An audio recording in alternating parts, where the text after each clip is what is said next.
Hello everyone, let's discuss about count A and count blank formula. Let's first discuss about numbers and text so you can understand the benefits of count formula. Numbers are numbers, date, special character. Text are like simple alphabets A, B, C, D. Now what count formula do? It counts only numbers. What count A formula do? It counts numbers and also count text, character, non-empty cell.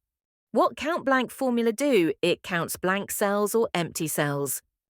Let's use these formula. Equal to count, bracket open, select range, bracket close, hit enter. In count, we only got 4. Equal to count A, bracket, open, select range.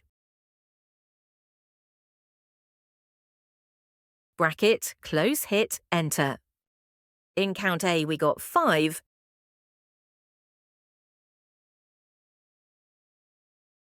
Equal to count blank bracket, open, select range. Bracket, close, hit enter. And count blank, we got 0.